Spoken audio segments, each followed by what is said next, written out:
Okay. I'm trying to hook up with the same stream that let me check your channel.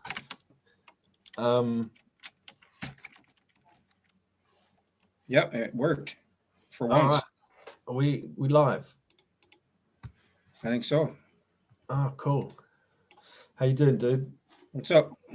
Hey, everybody. Today I'm joined with Jack, and we're going to talk about metaphysics and the relationship with the world. So how you been, bud? I've been okay, man. I've been okay. I've just been working, but I'm really enjoying the job at the moment, so that's good. And what kind of work you doing? Yeah, I've been all right, man. And yourself? Still breathing and farting. Can't complain as far as that goes, as far as the physical world is. You know, I'm still stinking up the joint and still breathing in the oxygen. So something about chicken grease, I believe. Love, peace, and chicken grease. Yes. I got to throw in nowadays, you know, the low fat part, because otherwise I'll be considered a barbarian. A barbarian. I'm just kidding. A barbarian using barbarous names of evocation. I'm joking. Right. You heard of that? I can't believe I actually synced the streams this time. Yeah. I'm patting myself on the back. Yeah, well done. Yeah. Yeah, so I mean, I did a live stream last night, or was it last night? Yeah, I think so. Night before, maybe. You know, whatever. Yeah, I watched it. Yeah, I was kind of playing chess and listening to you in the background. That's why I wasn't that active in the chat, but yeah. Oh, that's right. Yeah. Was it last night or the night before? I can't remember. Neither do I. That's kind of weird. Disappearing into a blur, the past. We've got 5 with us already. We got Menza and Scotty Boy. Menza and I were going. Oh, I gotta make Scotty blue. Isn't Menza too, Scotty Boy? Menza's from England, isn't he? He's from like Liverpool or something, isn't he? I think he's from the UK. Yeah, I believe so. Where are you from, Menza? And if I'm looking down, guys, it's because I'm looking at my phone for chat. But yeah, but what I was talking about in that video is, I was trying to get people to see the feedback loop, and I'm not necessarily saying bury your head in the sand or ignore the stuff that's going on in the world, because, we have to keep our head in the relative as well as the absolute, right? Yeah. Well, yeah, feedback loops are, they're physical and like mental as well. Liverpool, he says he's from. Yeah, that's what I thought. Yeah. Southport. So yeah, like what was I talking about before we started talking? Oh, you were talking about the title, self-awareness versus awareness, and how did I get to that though? That was, so your title was what was it? A talk about metaphysics and the relationship with the world. Yeah. When you said that, it immediately, like, just the hermetic law of polarity just like jumped into my brain, because I was like just thinking, okay, you got metaphysics and physics, because especially when you said the world, by that I thought you were saying like the cosmos, like the world, like physical reality, like this plane of existence that we spend our waking lives. The world is anything physical, in my opinion. Yeah. Right. Yeah. I assumed that's what you meant, because, so like law of polarity, and I'm like thinking, I was thinking about how, like, the subject of how pathological people come to be and their past and what gives rise to it, and then their effect of the world. So thinking about the cause and the effect of that degree of the polarity of human behavior, I started realizing, so what I was talking to you about journalism, right? This is how I got there. And I was like, wow, like I'm looking at like now, like pick any like famous mainstream media institution, doesn't matter what one. But if you see like hypocrisy, you notice like the media being very hypocritical and having a very short-lived memory. And I'm like, wow, the people here probably like don't even think they're being hypocrites. They're just, they're not unaware of it. because that type of pathology is heavily represented in the media. And then I was like, wow, these people, by these people, I'm talking about people with serious mental health conditions whereby there's no empathy, right? As a continuation. But so you've got the media. So they're very hypocritical, for example, is one of the traits they show collectively, but it's done by individuals operating within that sphere. And yeah, so there's no awareness of the hypocrisy. So I'm like, okay, if that's true, then that would make sense why it's all a load of like crazy gobbledygook nonsense that, you know. So anyway, Hey, before you continue, look at can you see the chat? no, I'm not on the. Oh, well, Menza said exactly what you said about Mr. Wheeler, about the metaphysics and physics and their yeah. That's a Kenny Wheeler gem there. He's absolutely right when he says that, you know. And that's the thing with Ken Wheeler. I don't think he's a narc really, although he was told how great he was when he was young. But he does have very empathetic traits, I think. Well, he does, yes. I think he does, you know, and that's, you got to see the polarity in most people with that. But anybody who blocks me and then tells me they didn't block me is, you know, off the list of my channels. Plain and simple. Liar's a liar, period. Oh, is it everyone being given a wrench? Yeah, everyone is.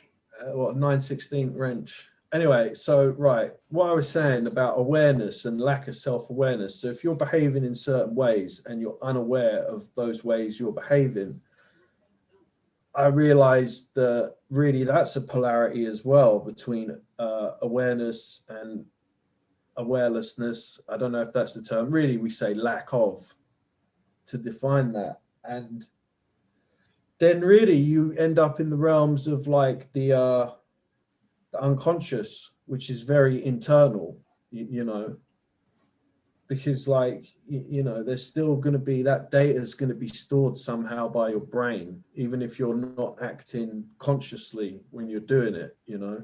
But don't you think our brain is just like a means to decipher the one signal, the one consciousness? And to add to what you were just saying about self-awareness, I postulate that self-awareness is the same as awareness. Well, yeah, it is. But what my point is like you got to take like what trauma gives rise to, how trauma can like destroy someone's consciousness, basically. Trauma can also bring you to the mountain too, though. Exactly. Yeah, it goes one of either ways, you know. And that's what true free will is about, right? Is whether or not you're going to take it one way or the other. Yeah, I think maybe you could argue the limitations set upon free will would be the cosmos itself. Life is what we do to it. Life is what we do with it ourselves. Nobody else is to blame but us, right? Yeah, I know. Yeah, no, I understand. No, totally. You know, your decisions will have consequences. Yeah. But well, what was the point I was saying just before then? I can't remember. Something about it's gone. But anyway, yeah. I'm sorry. No, it's all right, man. No, you were talking about the fact that how some people are unaware of awareness. They're unaware of like the way they're behaving, and it's caused by like trauma, basically. And a lot of, and this is the thing, it's kind of like in people's DNA as well. Like, say you had a great uncle that like had that kind of thing going on, and yeah, it's really crazy to think about it, because really it's like a huge win in terms of like understanding why the world is the way it is. Like, you know, the topic of like mental health pathologies is quite important to that, particularly of the first law of hermeticism. So you go, oh, you got a problem with the mind, law number one of universal law, you're like in trouble before the other hermetic laws have even come down the list. Do you know what I mean? Yes. Yes, I do. And it's very strange because if you think in terms of nature, if you look at the material side of like hermetics, because there is definitely a material aspect to that, and this, you know, there's the physical aspect of hermetic law and the metaphysical aspect, like operating simultaneously together, right? And yeah, it's That's just like you just said about Ken Wheeler, right?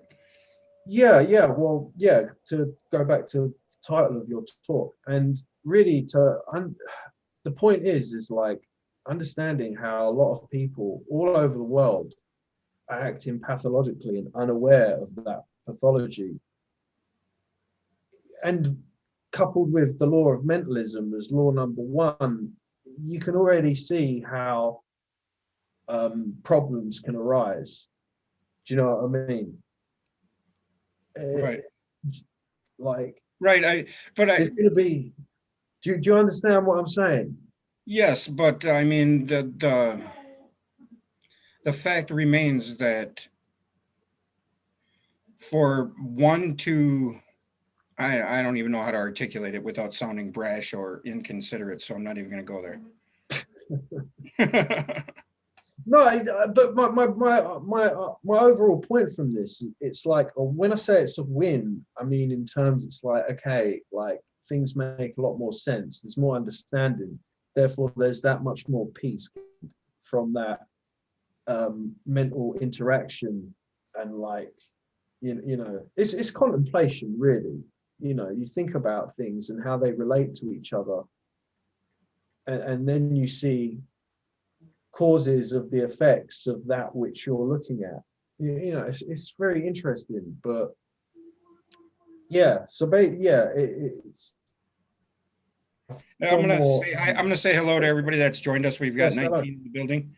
We've got Saturnarian Sun, which is now a blue fun, and Teresa D. Anton. We've got Travis the Brick. We've got Menza. What's up, Doug Stack? Um, Mary Wins.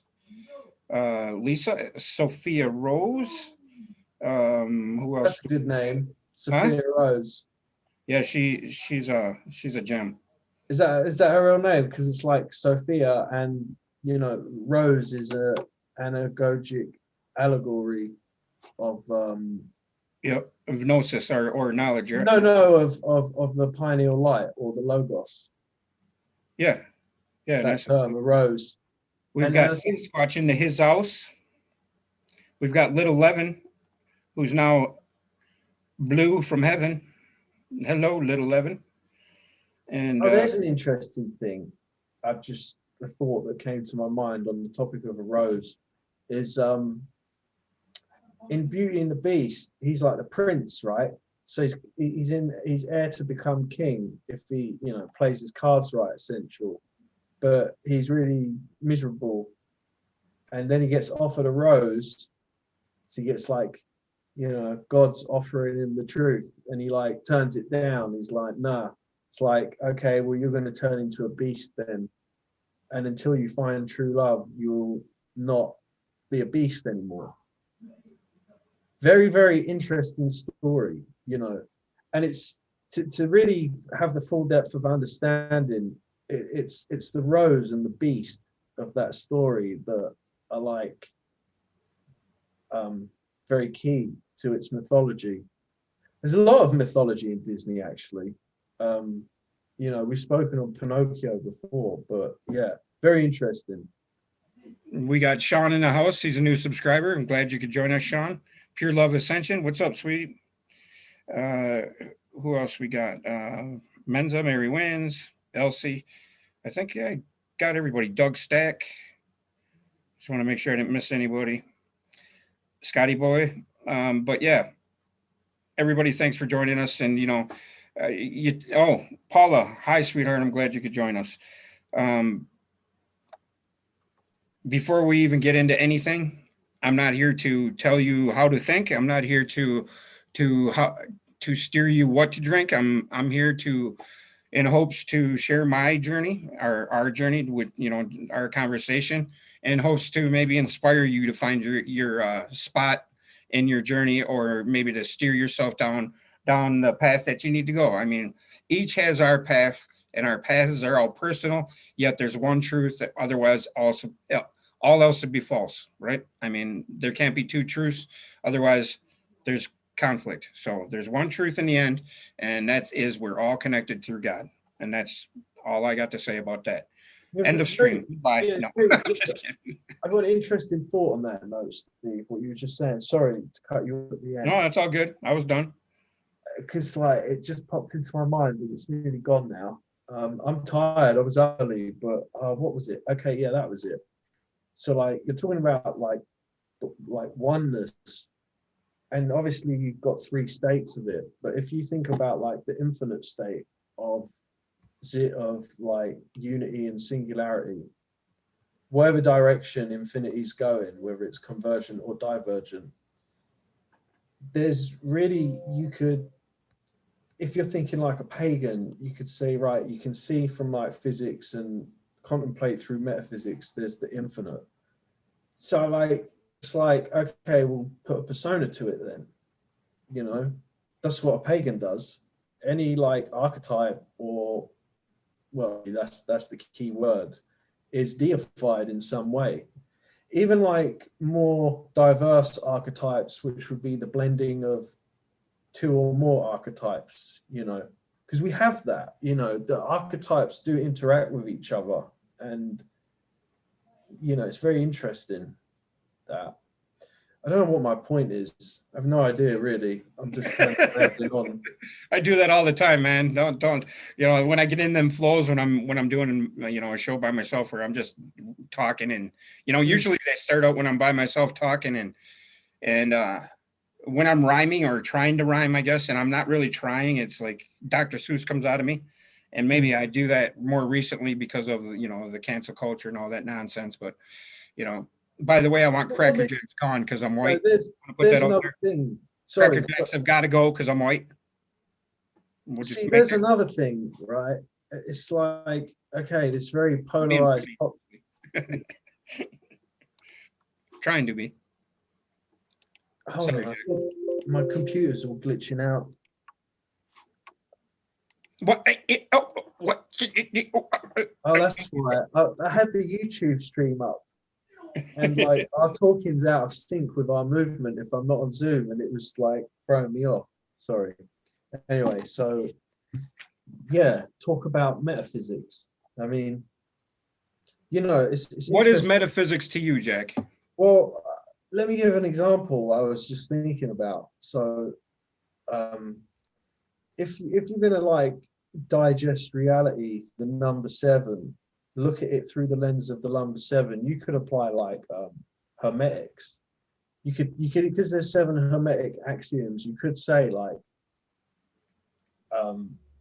looking at the universe and looking at those 7 laws interplaying with one another is like, there are many, though the number 7, there are many other correspondences to it. It's a very like interesting cosmic number, actually, the number 7.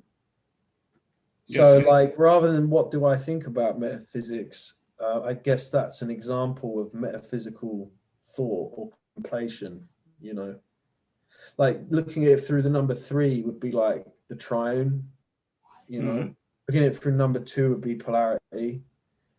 And like you got the Ennead. I haven't figured out that mathematically in my head, because obviously you had the Ennead in like the Egyptian pantheon.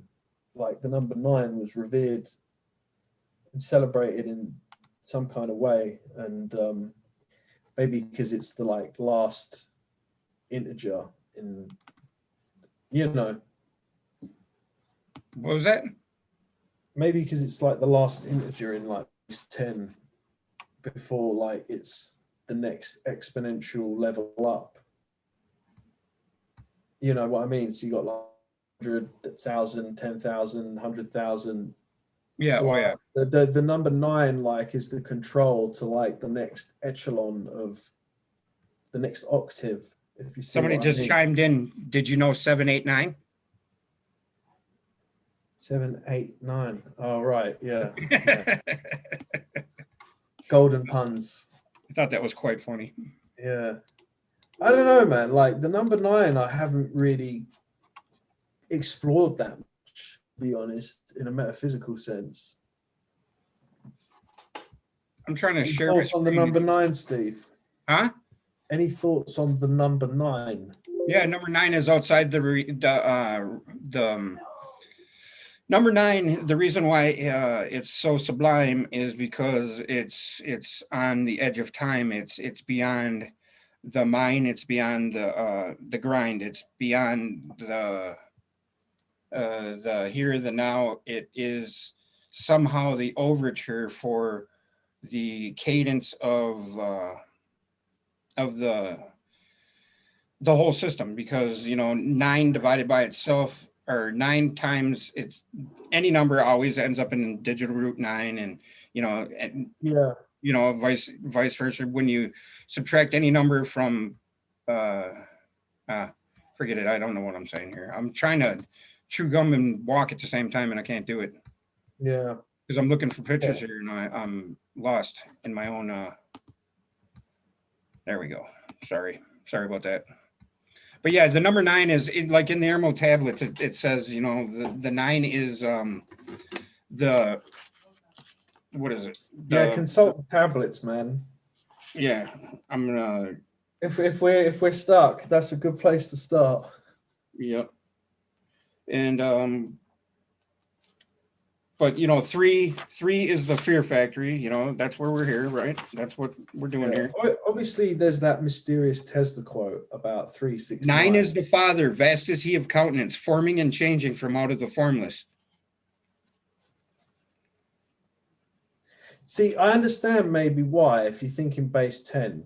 Like I said, so you got like 10, then 100, and then like 1,000. If you like exponentially go up, right? In Right. like order of magnitude. So like so the nine, yeah, it's like the last. It's the nine's the completing of the loop basically, and then you got the next iteration of an expansion. Do you know what I mean? Yeah. And to the next integer, or the next series of the whole works. Yeah, it's really the control of the exponential function if you think about it that way. Um, Right. Even in the math, in the Understand what I mean though? So like you count to nine, and then after nine, you then got 10, which is the one and the zero. You get to 99, and then you get 100. You get to 999, then you get to 1,000. That's what I mean. Like it's controlling the next exponential, iteration, I guess would be the word, in a divergent series. So an outward infinite, you know. yeah. Here's a good Owner one. on that. I still Seated within the flower. Oops, sorry, bud. Sorry, man. I just keep thinking of pagans like dissing on monotheism. It's like, what? Why not just stick a deity on that? Stick a deity on bloody everything else, which is good. I find that like, It's a way to envelop the archetype in the human mind, isn't it? well, it's great to put a persona on an archetype. Why the hell not? Yeah. Well, You that's know. that's, but also that is what's gotten everybody confused about what Jesus is, Well, um, because people see it as a carnal 5 cents person. I don't know. I think there'd be well, in terms of pagans, I think a lot of pagans could probably tap into the kind of persona of Jesus that, you know. Okay, seated within the flower of radiance sit seven lords from the space-time above us, helping and guiding through infinite wisdom the pathway through time of the children of men. Mighty and strange, they veiled with their power, silent, all-knowing, drawing the life force, different yet one with the children of men. I different and yet one with the children of light. Custodians and watchers of the force of men's bondage, ready to loose when the light has been reached.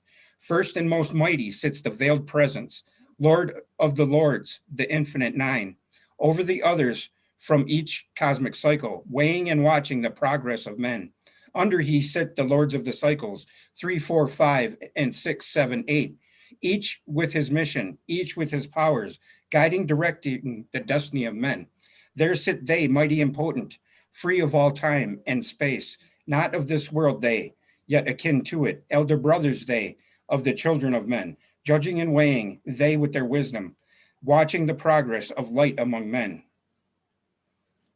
And that's speaking of the seven hermetic principles in essence, and the nine is the infinite, Yeah, the mentalism. yeah.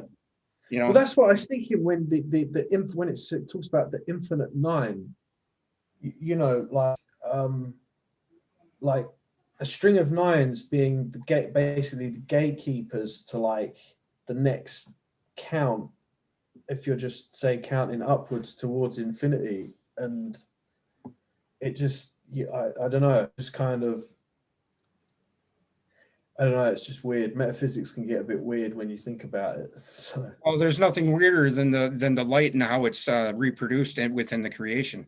You know, Yeah, well, what spun me out, I was trying to think, intellectualize infinity by concept of numbers, and that's very, like, that's impossible to do, really.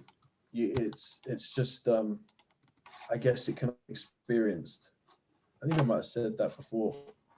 Are you sharing screens? yeah, I'm trying to see my own live stream, and it doesn't allow you to do that anymore. Oh, I bet Oh, you. really?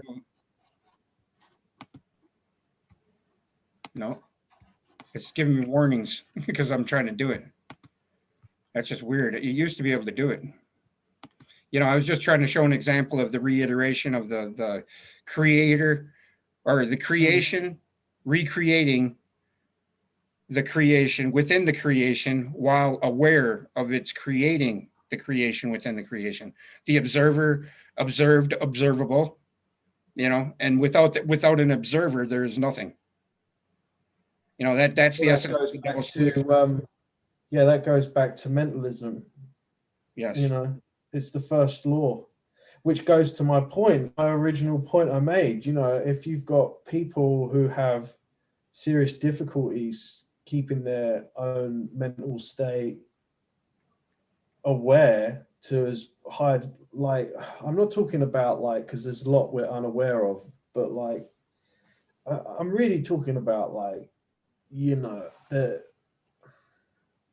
it's a difficult subject because it's something I've experienced of late. But if you go into like a long catatonic state where you have lack of self-awareness, or you behave where you have no self-awareness to the impact your behavior is having on self and others, then Well, let's be clear here. In your do, opinion, is self-awareness consciousness?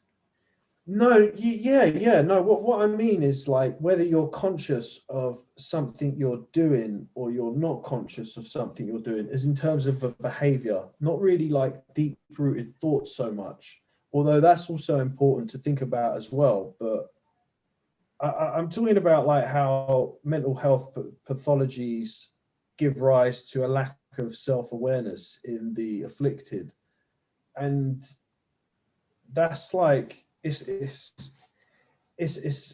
a big problem, like, in Well, one terms of could say that in terms of that individual moving through the cosmos in harmony with the seven hermetic principles, when the very first principle is distorted massively with that, and there's nothing the individual can do about it. It's just happened to them. They didn't ask for it. It's just manifested that way. And also maybe why trauma is like generational as well, because it gets coded in the DNA as well, like the memories do, the unconscious memory in the DNA. And yeah, it's like like understanding that, it brings a great sense of like peace. It's like a lot of the weight of the world gets lifted off your shoulders if I don't know, man. well, Still, that's still where like, God steps in and takes the weight off of you. yeah, no, well, obviously, like, in an illumination way of seeing it, yeah. But even like, just me, like, I'm talking about how really, yeah, understanding does give rise to peace. It absolutely does. And my whole circle here with all this thought, I think we discussed last week. Are you like on my wavelength on this one? What was that now? So like I really think like it's kind of important to understand really in terms of mysticism, but like I was saying, you can have more compassion and empathy for people if they're behaving in negative ways that are damaging other people, yet they're unaware of the fact they're doing it. They have no idea that they're doing it. They're completely unaware. So like there's no memory of it for the individual. And I mean, yeah, like, you know, it's like I said, Pete, like the Bible talking about hypocrites and stuff. Well, you know, someone's a hypocrite because they're unaware of the fact they're being a hypocrite often, you know, that because of some affliction, you know. Right. It's one of the challenges of life, you know, I guess that is like not just on individuals, but like collectively.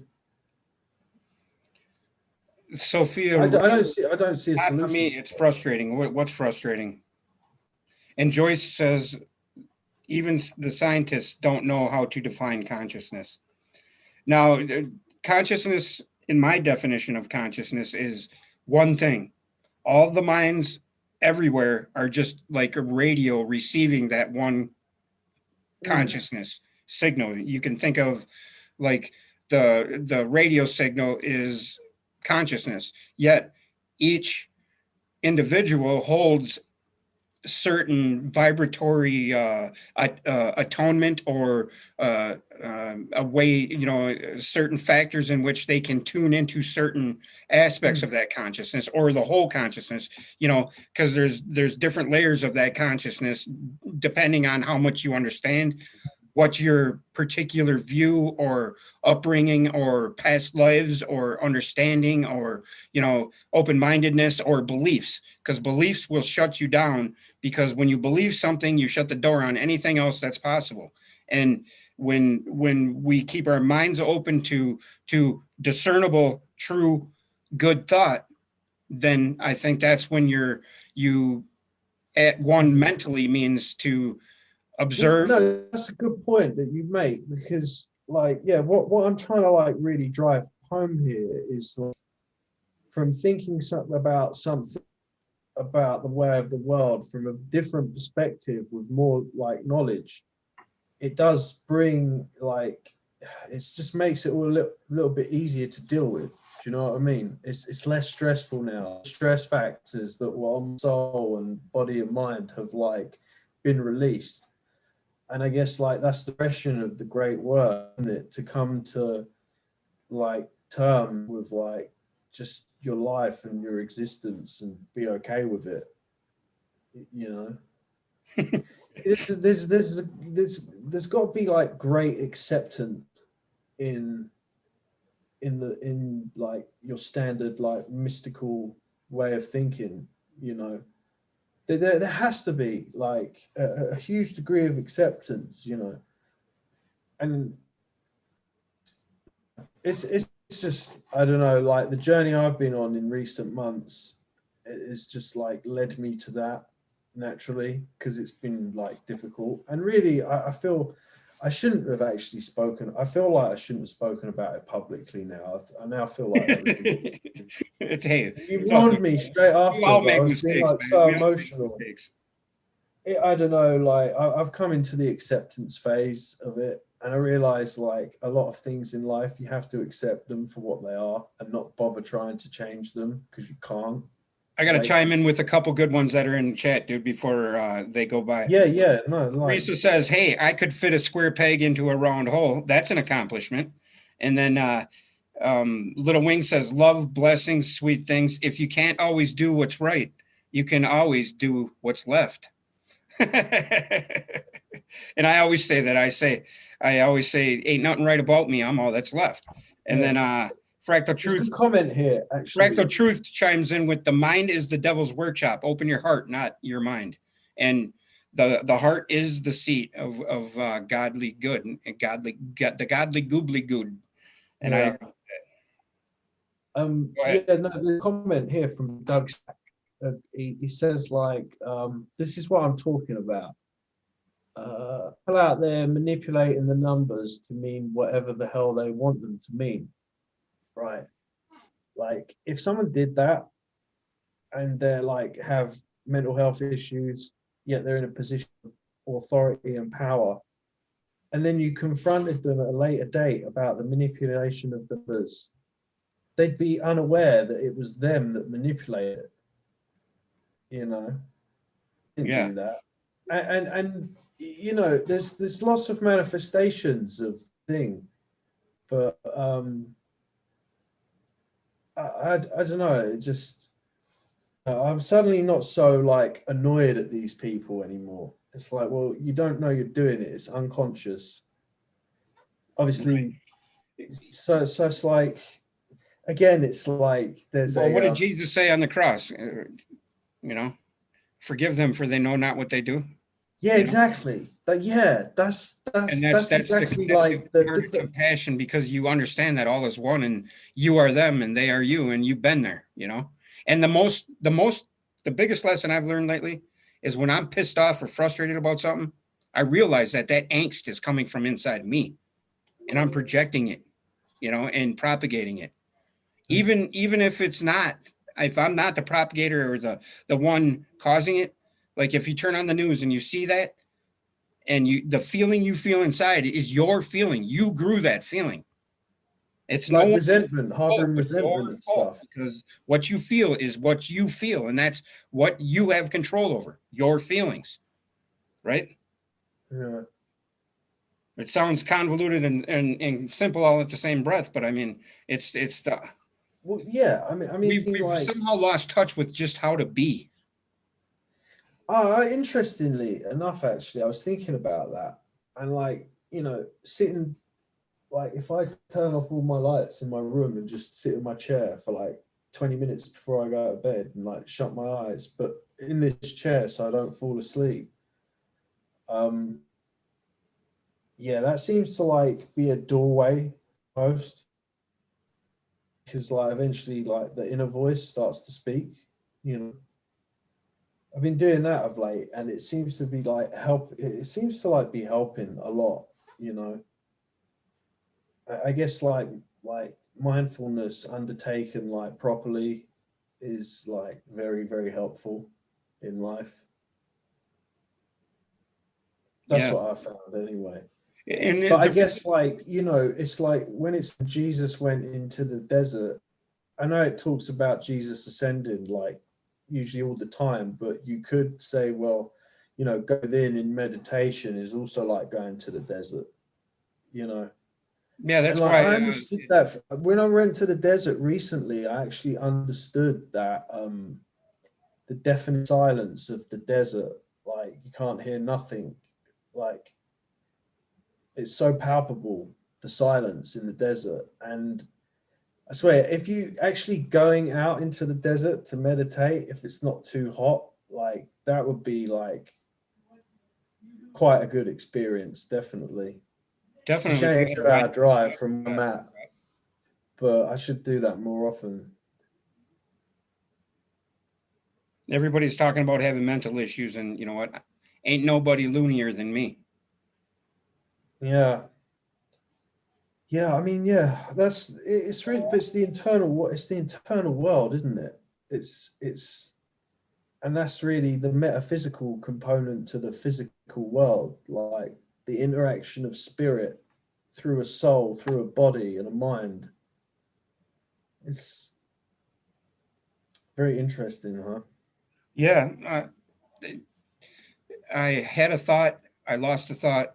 That thought is gone, but it'll come back around at a time when I'm not wanting to or needing to, or you know, what if our thoughts are just everybody's thoughts? And you know, now get this. Recently, I've been watching Ramana Maharashi. You know, he's a sage that Mm. you know spoke about just being and the nothingness that we truly are. You know, from nothing, everything is.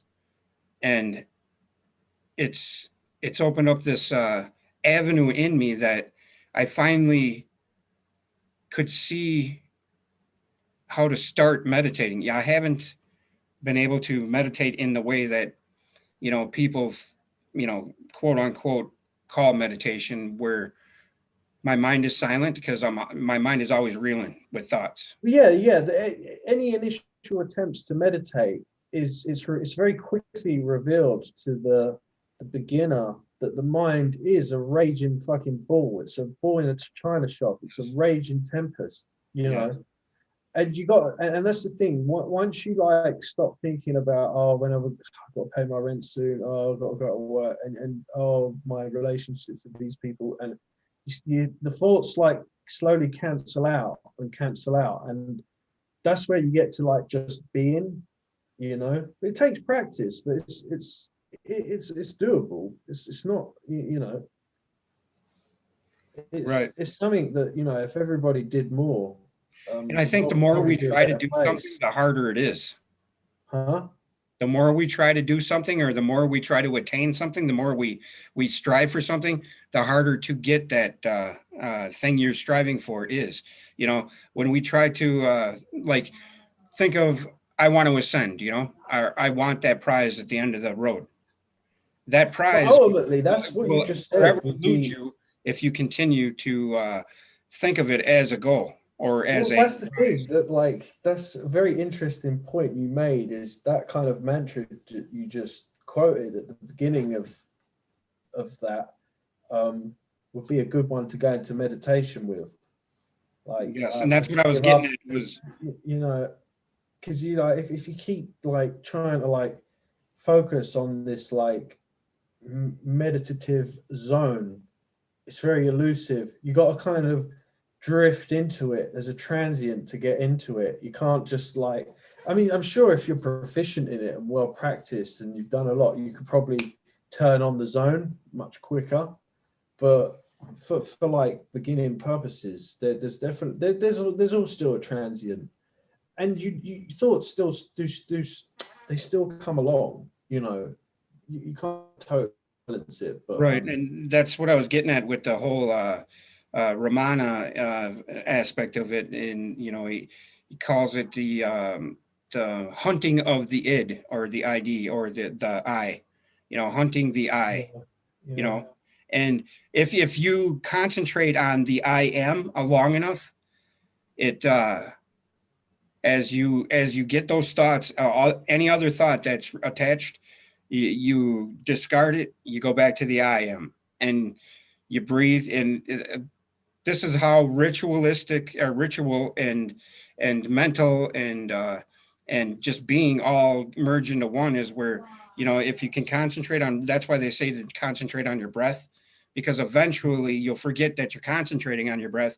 And there was like 1 second in all of the hours I've tried to still my mind, that I actually felt like I did it. But the second it happened, I said I did it. Yeah, that happens.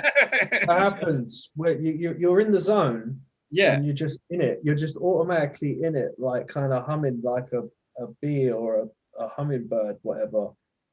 And then like suddenly the thought is, oh, I'm in the zone. And as soon as that happens, you're no longer in it. And you're like, Yeah, ah, God because you're damn it. aware of it. It's like, man. I was playing in a soccer game once, and I was like, I'd scored loads of goals in the game, and like having a great game, and just like, and I remember there was a thought during that game. I was like, oh, I'm in the zone here. And then when I started thinking that, I just suddenly started not playing as well at all. So like, I guess that football match, I kind of got in a meditative state while I was playing it, and like all I was focused on was the game. There's like nothing else in reality that exists at that point in time. It's quite bizarre to think The, about. the thing is, is how Phil tried slipping me into not thinking about it, was thinking about it. He says, as long as you think and concentrate on one thought, you got to concentrate on one thing, and if you can do that, Well, then I actually got started by putting a little black dot on the wall across yeah, from what light. Yep, or I would lighter. stare at that little point. So it looks like just a little point in my vision, and just literally stare at it for ages. And I started thinking of like a line after that, and then a cube after that. But I kind of felt the cube. You could think of the cube of the room, which isn't quite cubic you're in, but I found like going back. I always like thought going back to the point was like, you know, the best. Well, it loops back to the point anyway, if you're thinking metaphysically. So, do you understand what I mean by that? Yeah, how you mean concentrating on one? No, I mean like, so you go from nothing point to a line Oh to yeah, okay, yeah, the whole tree of tetrahedron. life concept. Yeah. Yeah, and I was doing a square after I did the point, then the line. Yes, Code is Dean has told me how he gets that with a Yeah, dodecahedron. but my point was, but the I didn't point know. was the best thing to meditate to. Oh yeah, the point. Yeah, I And got you. it's weird. It's also that kind of okay. So you're meditating, and you could even be thinking like, "What's the point of whatever?" What's the And you're just point? No looking at pun the point. intended. So I think there's also like it's kind of effective in that way, like for understanding your kind of motivations and like the deep subconscious motivation you have that are, I don't know. It's I like think as long as we're grounded in good and what is right, then I think that at the end of the day or at the beginning of night, we find out that our mind is in a good spot, and I think you that got yeah, that's true. You got to stay grounded in truth, man. yes. Definitely, And what is definitely. truth? Truth is love, because that's what we are, and you know, and not the love that we think in a physical sense, because love in a physical sense is a possession or a egoistic ownership. Not always though. Not always. You can't just be like Well, because like think about it, man. You love your dog. Why do you love your dog, dude? why does your dog love you? Because you feed it and you pet it. No, there's a deeper emotional I'm connection with a kidding. dog. A cat's baby don't give Because a you fuck don't eat so it, much, dude. No, but a I'm just dog, kidding. yeah, come on, cats don't give a fuck, do they? They just come and go, do That's what not they true. want. That's not They're true. still very emotional though, cats. Cats are just independently sublime, I suppose. Yeah, the revered contenders in ancient Egypt. And but to get back to the mind and the consciousness is one. You know, Ken Wheeler, speaking about Ken Wheeler, recently he put out this black hole thing and the imagery and all this other stuff. And I came across it through the Ascension page because I no longer follow Ken Wheeler's page because I can't comment on his videos because he's blocked me. I've emailed him and whatever. That's Should no have blocked you. neither here nor Anyway, there. so all right, But yeah. the stuff he was talking about the black holes and the imagery and what things are, what a black hole is essentially what I came to a conclusion 4 years ago now about black holes being, our center, connected. That's how we're all connected through not exactly the black hole Maybe as what we. you maybe what you had in that experience was like an inverted summer D experience. Because when I had a summer D, it was like outwardly infinite. It was the concept that I was experiencing. I had no contemplation for an inward everything black hole and everything's in a black hole. Maybe you can have a summer D experience in the inverse direction, where you experience singularity from the infinitesimally small, you know? Yeah, that. Surely, like the withinness, it's very interesting. Yeah, to me the black hole came to me just the whole, and it started with my exposure to Danny Wilton's work and how the black hole in the trapezium open star cluster somehow just grabbed me, and all of a sudden it got me to thinking about what a black hole is. And all of a sudden I thought, wait a minute, it's the Anu, because the Anu is like, you could think of the Anu as where everything is inward, um, divergent and convergent, and reciprocating, and that's essentially what we are in essence, because we consume matter, we grow until we eventually evaporate back into the matter that we've consumed. And Right. that's exactly what a black hole in concept, in the cosmos is. But my point is that I came to this conclusion and started thinking, well, what if we're in a black hole looking out? We would see everything as a plane or a belt, and and I thought to myself, well, if the asteroid belt is such a barrier, why don't we go around the MFR? Well, we can't, because that is the plane of inertia where the matter is congregated, or matter is Yeah, there's is some. Was it one of the theory that like a planet got destroyed? yeah, that The was Tiamat. Yeah, that's the whole Tiamat the Nabzu Tiamat thing. story That's in the the whole Babylonian epic. yeah. The Yeah, but what's that's it just the called? same old story as Genesis, Numa right? Elish. Yeah, Numa Elish. Yep. But that's the same story as Genesis. That's the same story as Yeah, exactly. Yeah, as no, it's Gilgamesh. the same. It's the same tale, isn't it? See, here's Yeah. another thought I had actually about thinking about pathological people, because like massive grandiose like thinking and self-entitlement and like just like huge gargantuan grandiosity, right?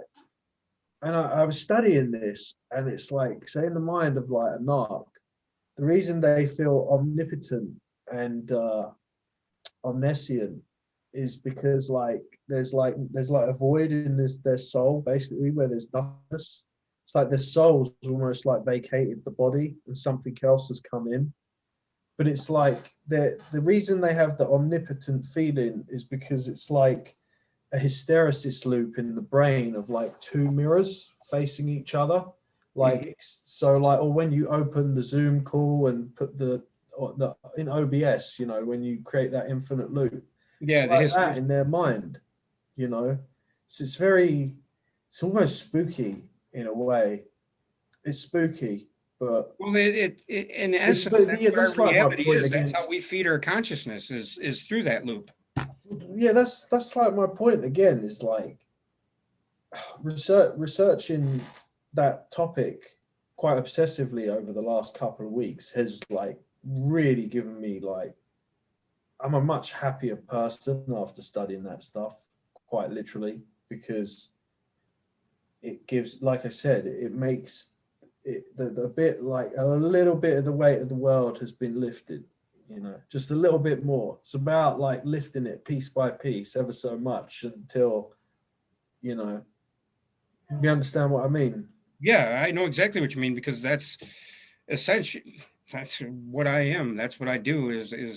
That's all I've been doing. It's process, isn't it? Yeah. It's a good avenue to explore in the process of the great work. I'd recommend it to anyone. I really would, because it's just when you realize people are just doing really awful things and they're totally unaware of the fact they're doing it, and like they're blinded to what they're doing. It's like the law of mentalism has not been, it's like something's gone wrong in it, and that must be a consequence. It's a consequence of nature and the indifference of nature. And Don't you think all is as it should be? Don't you think that everything is the way it should be right maybe now? in the path for that individual's process and their journey might well be. I mean, we could have all been like total crazy people in past lives and like done a lot of bad shit. Like I don't know, Some you would know. consider us crazy talking about what we're talking about right now. Do you think it's crazy talking what we're talking about? I don't think it's either No, crazy. no, I don't think it is at I think all. it's I think Quite, it's what I'm quite, doing, and that's what I'm gonna be, is what I'm gonna be, and that's just me. yeah. Well, really, I guess what we do in our chat, Steve, we really talk about things from archetypal perspectives, really, don't we? It's Yeah. like philosophical exploration with like mysticism as like the fulcrum of all that exploration, as like the map of like where we're going to go. Do you know what I mean? Mike's got a good question. Question becomes so question becomes, how can we hack our collective reality to be aware of the evil in this time and space we call Earth? Now, I think that in and of itself is being aware of the evil is fine, but to spread that what you consider evil across the social media or paradigm that we consider the internet, or just to propagate that, adds to it, in my opinion. But this is my point that I'm trying to make. It turns out like evil amongst human beings is like a pathological brain disorder that's come from trauma. That's how it manifests. Chiefly, evil has many faces. It could be a slick sales guy driving his Ferrari. Like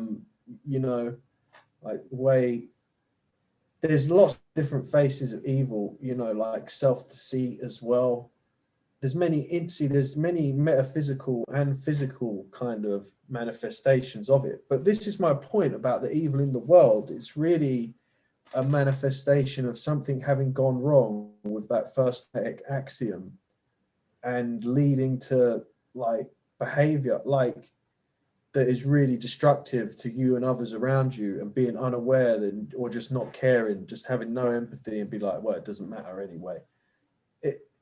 Looking at it from like that perspective in terms of like mental health and evil, pairing them together, and it's caused by the indifference of nature. So like, the evil in this world like isn't seeming to bother me so much after the last couple of weeks of research. What is the mirror of evil? Who is the doer of evil? No, who is the mirror? What is the mirror of evil? Live. Yeah. To have lived is to be the devil. Yeah, of course. I mean, that's a little. I'm not trying to think about it in that kind of Christian context, though. Steve. Well, I'm not looking at it in a Christian context. No, I know. I looking at it in a stupid elementary context. Yeah. Just trying to be a little facetious, if you will, but I mean, life is going to be indifferent because life is just life. I mean, it is what we do with our life that is what reality is, in my opinion.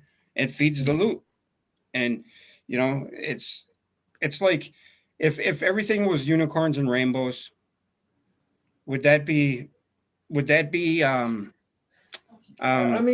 I mean, yeah, that's would that's we the be point, able isn't to evolve in a spiritual way if everything was just unicorns and rainbows? Seriously, ask yourself that. That's like I said, from understanding the nature of evil in terms of like a serious mental health pathology, even a physiological that gives rise to like physiological changes in the body. It's like, I'm just like, I'm not so bothered by evil in that context, or the evil in the world from that context. It's easier to digest that way and not too harsh on his own psyche, Saturnarian Sun says, I got bored. I'm back. Thanks. Yeah. No, we would not learn. No, we wouldn't learn because, like Elsie says, to learn is to experience trauma. I mean, the earth must resist man, else man existeth not. Things have to push back at us. Otherwise, think about this. Every time you get drunk and you're praying to the porcelain god, what do you say? That's the only time you reach out to God in that circumstance, in the drinking thing, is when you're feeling sick from it. You're not saying, oh, God, help me when you're having fun. Right? Only when that fun turns into, the bad of it. Every time we run into something negative in our lives, we pray to God, But when we're having fun and having the greatest time, we never pray to God. Most people don't anyway. Yeah. We don't say, oh, thank you, God, I'm having such a great time, whatever, And I'm not saying that God is somewhere out there that's listening to us, because God is within all are not God. The earthworm, God is in the earthworm, but that doesn't make the earthworm God. but you get what I'm Yeah, saying. no, absolutely. There's an interesting comment from just talking about psychology. And like really, if you think about it, psychology is almost like a tool to try and start exploring the inward realms of like, the mind and the soul, you know. Menza says, but the Chinese would pay good money for unicorn horn. Oh yeah, they pay top dollar for that. I'm going to Absolutely. be honest and straightforward here. Before now, let's take a tally here. How many in chat? Well, everybody in chat, put the year down where you started waking up, where the year in which you started waking. What, the year I became woke, 2016. Okay, everybody type in your I'm year. joking. I'm joking. It's odd due to how many people will say the same thing. It's like 2012. It's amazing, dude. It is amazing. Psychology is flawed, in my opinion, too. Yeah, no, it's psychology is, is, I guess it does have its shortcomings. Yeah, it's not a perfect tool by any means. I guess that's what gave rise to psychiatry as a different pick, or even psychoanalysis. There's different schools of thought, mind, and them are in exact agreement of what it is dealing with. That's another Tesla quote, isn't it? About how if science started to use the inward and not just the outward, they'd like progress quicker than like all the knowledge ever. But something like that. There's a Tesla quote about that, about understanding the internal realms and using it in context with. See, that's the thing.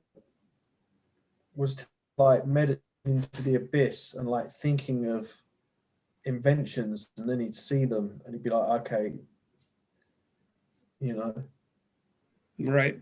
Well, I was wrong because only a couple people put 2015. It was 2015 for me.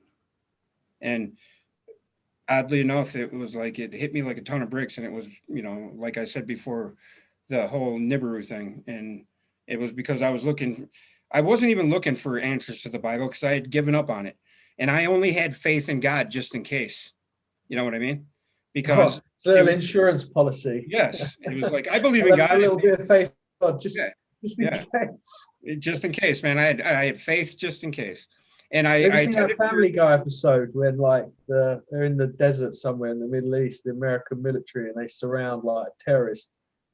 He's like, I accept Jesus as my Lord and Savior, and they kill him, and then he's suddenly in heaven. He's like, yes. right. It's like a little insurance policy on like that's what Christian most ways. people in the Christian faith are, is just, the people that are, they believe in God just in case, and I was on that train, and now that for me, I know what God is, and I know what it is, and it's me. It's you. Don't. I still don't. I mean, I do and I don't. Well, basically, I have a very good idea. yeah, I guess Like, I guess I can't say and I like absolutely no, but I said, in terms of metaphysics, I think like everyone in this genre that is at this moment thinking about what we're thinking about and thinking about it as deeply as we're thinking about it have all experienced some sort of God moment where, that's probably true. because I'd otherwise say, you're not open well, to yeah, some, yeah, because I think I started like coming aware of this all stuff in about like 2012, 2013, around then. And actually it was trauma induced as well, my samadhi. It was induced by like physical trauma and PTSD from that. But I wasn't too traumatized where I became a fucking psychopath maniac. It was just a little bit where I could become empathize with, like, I don't know, man. It's an experience, really. A spiritual experience is like, you can't really It's explain it something in you can't words, convey can to you? anybody else in its entirety, and it's revelatory a wholeness. You know, you can't. Yeah, yeah, that's it. You've experienced once you've experienced yourself in spirit in some kind of, I was going to say manifestation, but in some kind of unmanifestation, maybe in some kind of metaphysical context, Yes. then yeah, it that's really like where the great work absolutely begins. It does begin before that, but when that happens, you know, you've just got total unadulterated faith and where you're going, and you know, things make sense. Things are as they are supposed to be. And all the bad shit anyway that keeps happening is supposed to be a lesson to teach us wisdom about how to shift our perspective more to like a divine one, you know, incrementally, albeit. Can you see my screen? Yep. Yeah, that's an interesting comment from like Teresa about how evil's within all of us.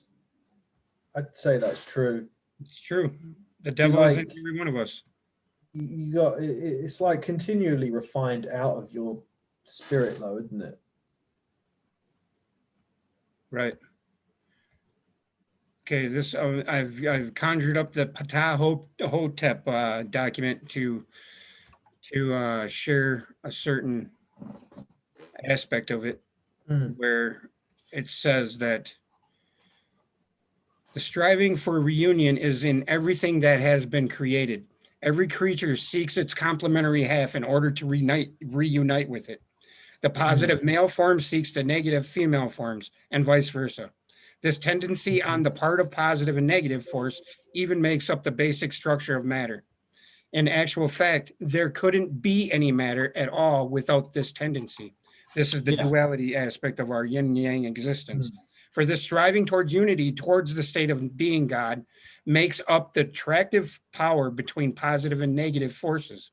And the whole world is built on this striving to attain the divine primordial state. This striving itself is the source of all power in the manifested world.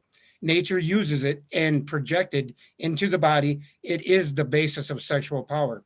As long Yeah, as it, on that point, quickly, I was driving home the other night, and I just this totally in context of that paragraph, the experience I had. It was kind of, the sun was setting, but the sun was like kind of low enough as I was driving into it, where it wasn't like blinding my eye, but it wasn't totally blinding, but there was still the blinding brilliance where you couldn't look at it for too long, but you could look at it for a little bit longer because it was, you know, near the horizon line. And I looked up at this. I was just like, wow, that's a manifestation of the divine if I'd ever seen one.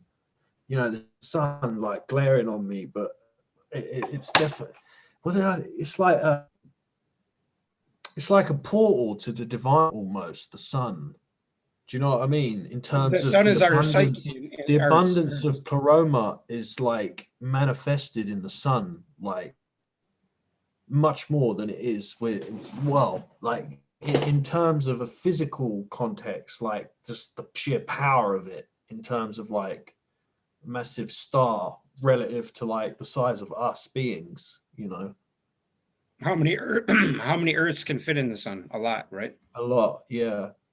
Yeah. There's great, and when, because when it talked about how nature uses this power, that's the sentence. Like next time, if you look up at the sun, like, and it's like really blinding, and like, yeah, I just totally experienced that. You know, Yeah, the sun is nature our using the psyche. divine force right there, and that's the thing I thought in the moment. It's very interesting. Is you know. As long as a creature seeks its complementary half outside itself in the created, recognizable world, it will never find unity, simply because its complementary half isn't outside itself, manifested, separate from itself, but on the contrary, unseparated from itself in its own unmanifested part, in its unconscious. No creature could exist if it did not have its other half in the unmanifested. Take yourself, for example, the opposite of everything you are and manifest in your conscious part is contained in your unconscious part, which nevertheless belongs to you, and which you are just as much as you are your conscious manifested part. You don't find your complementary part outside yourself in a man of flesh and blood, for example, but in the unconscious part of your true self. When you unite in your consciousness two halves of yourself, you've found your way back into the infinite, all and nothing. You've become identical with God again. Just Mm. this last paragraph and I'll be done. There, through this union which takes place in your consciousness, the eternal longing of your manifested being ceases because it has found its complementary half and merged into unity with it. And for this reason, the sexual desire of your body also ceases once and for all. You become complete within yourself. Right here in the physical existence, you experience the divine state, immortality, bliss, fulfillment. And inasmuch as the same one individual being lives in all creatures, you simultaneously become identical with the true self of every creature when you awaken within your own true self. You will achieve unity with God and simultaneously unity with the entire universe. You will lift your consciousness out of your body, out of your personal being, and experience all inclusive cosmic consciousness. You will feel yourself as the I, the self, in every creature in the entire universe, in God. This means you will again be eating of the fruit of the tree of life. Then you will have moved out of the world of effects into the world of causes, out of the realm of the transitory into the realm of eternal, out of the created into the creative, out of the realm of death into the realm of life. In short, you have achieved your resurrection in eternal being, and that is initiation. And Mm. that is what we are doing, right? Mm. I mean, that's what Yeah, we're and that's, we're that's attempting to that's do. another point. You know, like that's it really gives rise to the teaching archetype.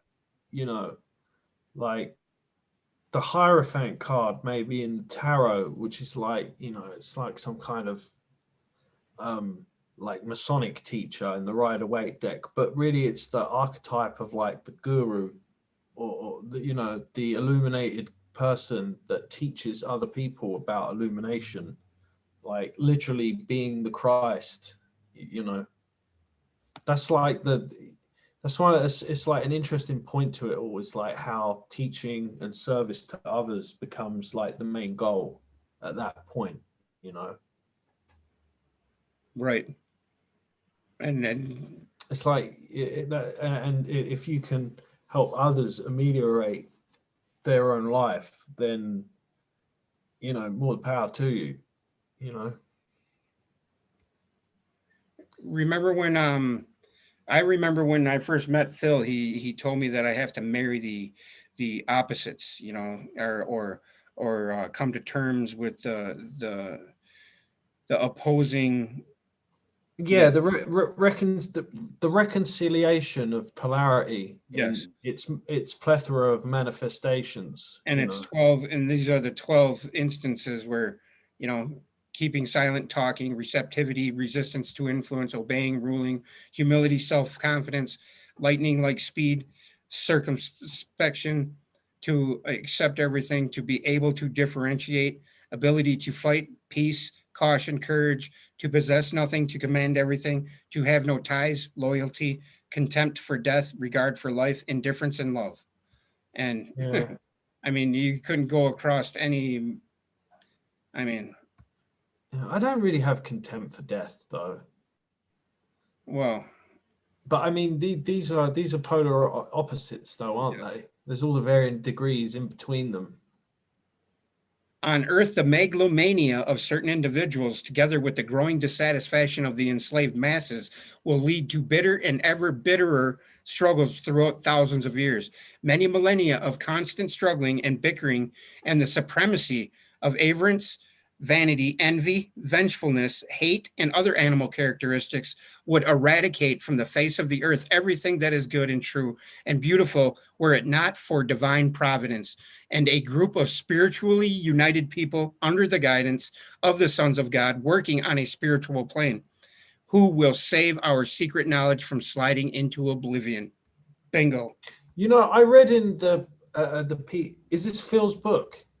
No, this is Phil that has drawn excerpts from the Ptah. This is Ptahhotep. Ah, right. Well, because there's something in that book that I read in a book Phil recommended me to read called as Libanal, Peter Carroll, book about chaos magic. And Libernal. he said, for someone who, by all intents and purposes, isn't actually like illuminated in the kind of experience of Ketha sense, he basically said there must be constant revelation to keep the truth alive. Like any given point in time, like, you know, people will have to people completing the great work at a certain rate amongst the subset of human population keeps the truth extent through time, you know. Right. And you know, to if you want to be a good servant within the divine plan for salvation of the world, you must never forget that you do not live or work on your own strength. All power comes from God, and all powers you manifest come to you from your higher self, which is God. You know, and this is where people get turned off with the word God because they think it's something that is worshipped or venerated outside of yourself, or you know, some big guy in the sky with a beard that rules over us and you know is to blame for everything in our world.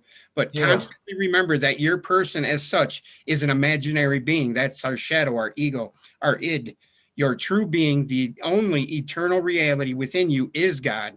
That's why self-confidence means having confidence in the God dwelling within your heart, but not in the phantom being of your person as such. Divine self-confidence is indispensable for every creative activity and represents an inner union with God. But when a person imagines his qualities and powers are his own and not God's, he turns divine self-confidence into satanic false pride and presumption.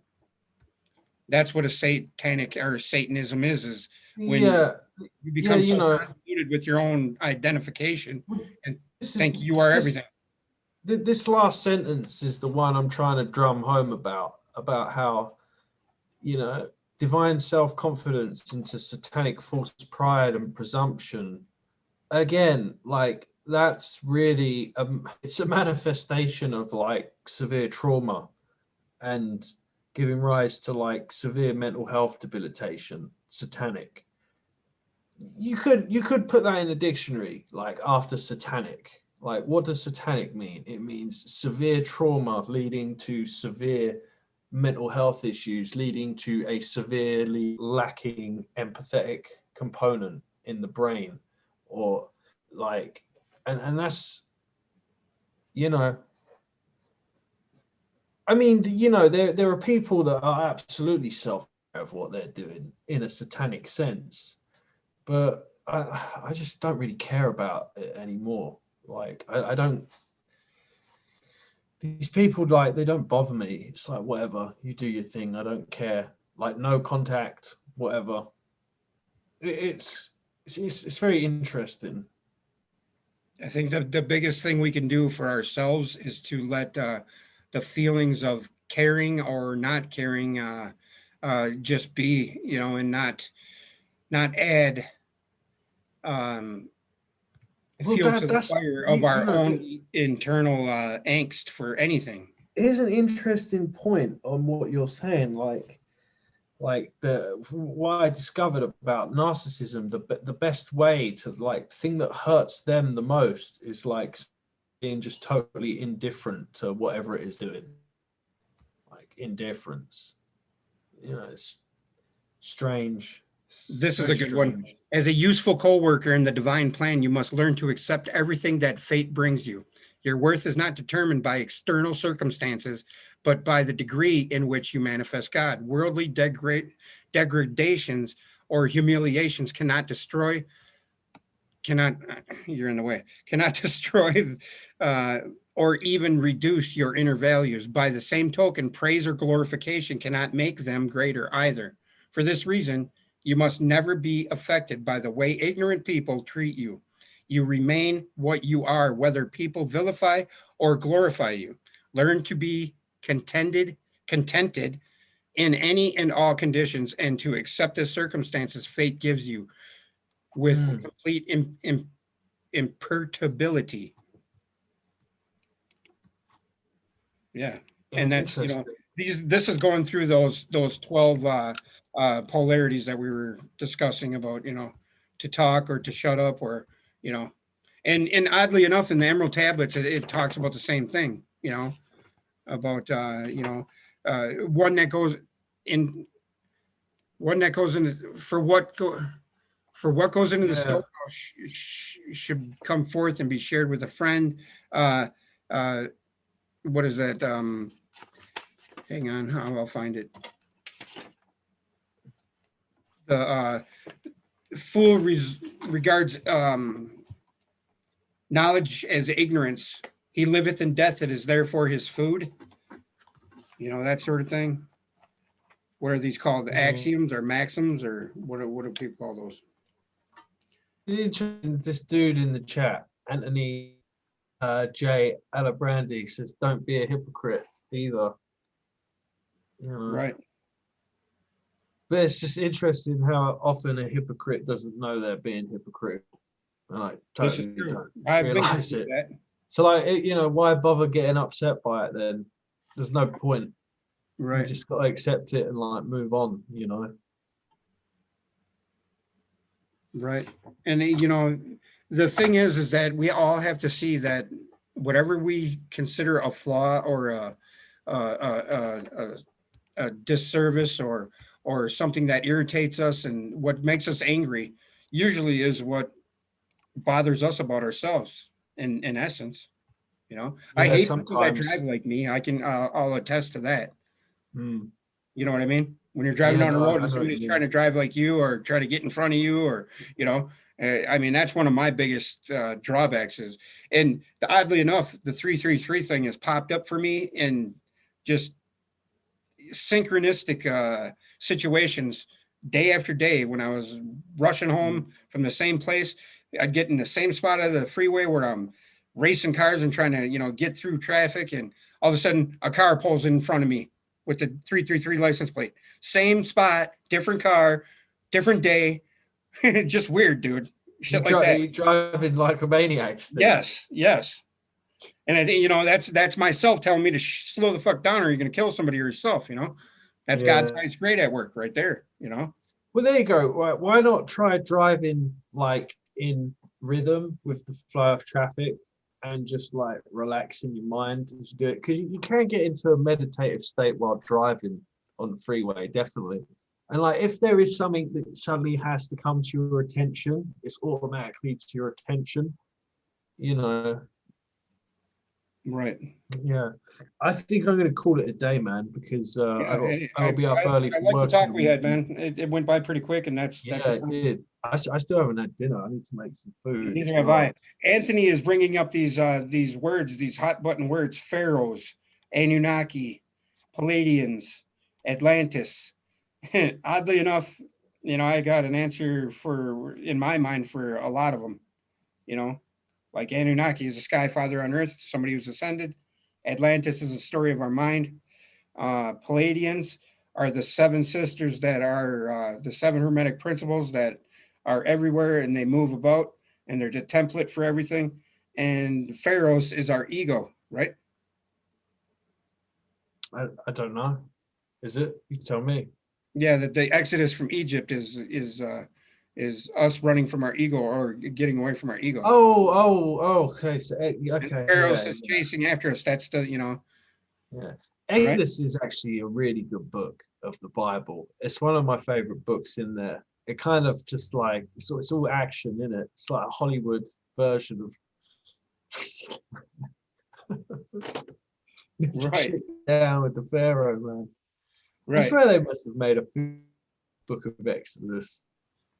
Hey, thanks everybody for joining us. I don't do this for money. I don't do this for fame. I don't do this for recognition. I do this, first and foremost, it started for me to find my way through this muddled up world and to try to find the truth. And, as long as you're searching for the truth, you will eventually find the truth. It's a personal path. I'm not here to lead you. I'm not here to tell you what is and what ain't. That's for your doing. So as long as we're clear on that, love, peace, chicken grease, and thank you, Jack. I appreciate you, Yeah, brother. no, I appreciate everyone who joined in. Yeah, it was pretty improvised in the end, really, wouldn't it? No, it's always that way though, isn't it? It's the best way to do it, man. It's just Yeah, like go exploring the psyche. living in That's the really now, what we man. do, isn't it? Yeah, Yeah, it's good fun. I it hope is. people I enjoyed it. enjoy these kind of No, conversations. I did, yeah. It's hard to find All people right, in guys. life that you can talk with about this stuff. No, it's like Bill said when he went to his publisher was like, oh well, there's not enough interest in this topic. Right, right. I thought that was funny. Right. I Yeah, love well, driving fast. see, I love the these most things. important thing is not very important to the world. So yeah, you have to go elsewhere. No, if you ain't selling it, ain't nobody buying, dude. That's why my channel don't grow. Build And that build it and they'll come. right. I mean, the ones that will be ready to receive it will come. Yes. Oh yeah. Oh yeah. And Oh what is yeah. that old axiom about? When the student's ready, the teacher will appear. Is that what it is? Yeah. No, that's certainly the case. You like move through you. Like, I swear there's you could have looked at teachers past in your journey. They were your teacher at the time and they gave an important piece of at the time to help you move through.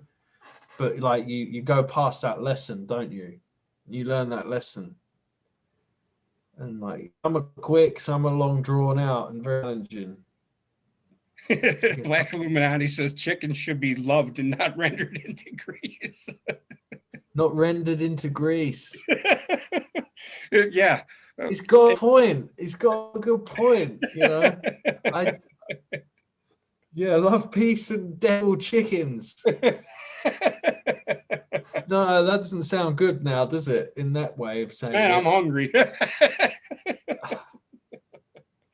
Yeah, thanks, guys. I really had, when we can smile and. Do you ever eat meat, Steve? And just like you ever eating chicken or beef, and you just have to thought, I wish I wasn't eating this animal. Yeah, recently, when I eat beef, I think this is Of nasty. the cow. It's nasty, and I don't think it's because I don't like hamburger anymore. I think it's just because what it's connected to. I think you're right there, and I think the more spiritually evolved you become, the more you're driven away from meat eating. I don't know why. Well, I fucking got Jack in the Box at lunchtime, and it was so disgusting. It was so Fast food bad. is bad. It was so bad, man. Like America has like the worst food in the world, doesn't it? Like available. Because like even like these poor third world countries, they like do all this amazing like home cooked shit that Yeah, I'm not much of a vegetable eater, or I call it rabbit food, but I do eat salads and rabbit stuff. food. Yeah, I'm not much of a because I have a lot of allergies actually, and a lot of plants are pollen and whatnot. Eat And plants, Steve. They complete the great work automatically. So you want to get some of it in you, what, some carrots or what? Well, Hey, have like you ever thought just the way about a flower will it will basically outfold. Like I don't know what the right word is to describe the geometric movement of it, but it like basically folds outward from its center, doesn't it? So like, and that's that's why it's essentially good to eat plants, man, because plants automatically like have union, like they're like a miniature version of like completing the great work. but I thought we were the accumulation of all prior to us, and that includes the mineral, the plant, and the animal. Yeah, no, I understand the question. You're just fucking with me, aren't you? Yeah, I was. It's like I could reference a Christian statement. Even in the Bible, it says that only plants were put forth for all to eat, and and all that. Right. Right. Yeah, all right, man. I'm gonna get going. All right. I'm gonna say my goodbyes after you leave here, but I appreciate it. All Thank right. you. Love you, Take brother. care. I'll wait till the end till you've done all your goodbyes. Okay. Are you going to stay on for like another 10 minutes or so or something? No, I'm just gonna say goodbye and whatever. All right, cool. Yeah, everybody, thanks. Thanks, Mr. Michelle Seymour. Allergic to veggies, right? Anthony Albrandy, love you. Black Illuminati, you know, I want to get rid of Cracker Jacks because I'm white. Sounds like a Scratch, good I name don't for a agree. rapper. Huh? Sounds like a good name for a rapper. Black Cracker Jack. Illuminati. I didn't even think about your name. Yeah, Cracker Jack. You're Cracker Jack, dude. That is rabbit food. Thanks, Scratch. Thanks, Travis. Fish is cat food, right? Doug Stack, nice to have you here. Thank you guys. Michelle Seymour, MCF, Mary Wins, Fractal Truth, Scully's House of Thrills,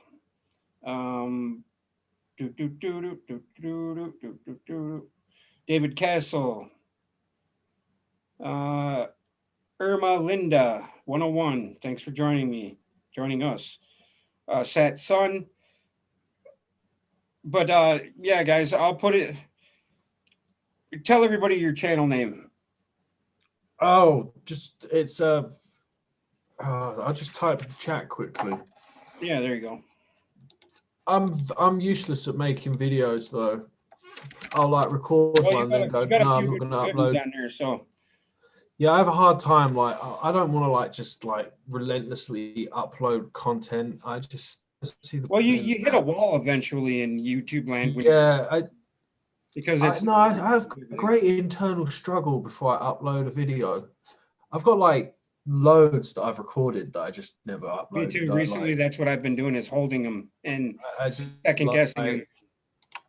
Yeah. I don't even watch them back. I don't know. Weird, but yeah. All right, man. What was I doing? Putting my channel. Yeah, putting your channel in the chat. Something like that.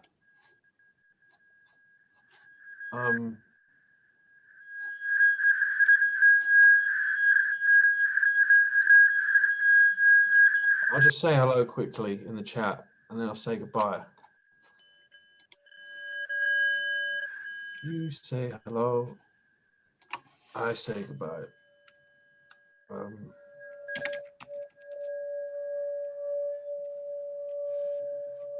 Yeah. Yeah, Freighter DSS Veritas. That's my channel name. But yeah. All right, man. All right, guys. I'll speak to you later. And thanks everyone in the chat. Love, peace, chicken grease. Love, peace, and chickens being happy in a free range non-rendered chickens.